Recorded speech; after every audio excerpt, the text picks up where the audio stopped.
1 February, इतिहासातील तो काळा दिवस, ज्या दिवशी एक राजा नाही तर सिंहासारखं स्वातंत्र्य कैद झालं.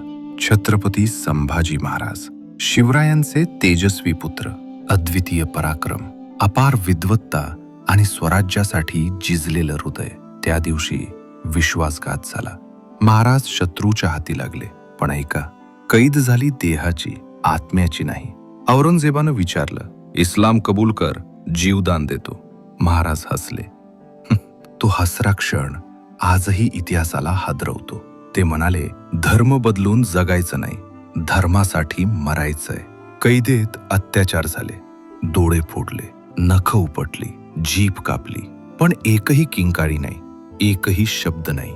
फक्त मनात एकच नाव, स्वराज्य, स्वराज्य, स्वराज्य. आई जिजाऊंचं संस्कारांचं बळ आणि शिवरायांची शपथ महाराजांच्या रक्तात वाहत होती. त्यांचा प्रत्येक श्वास म्हणत होता, मी मरेन पण माझं स्वराज्य जगेल. 1 फेब्रुवारी ही तारीख फक्त कैदेची नाही, ही तारीख आहे बलिदानाच्या सुरुवातीची.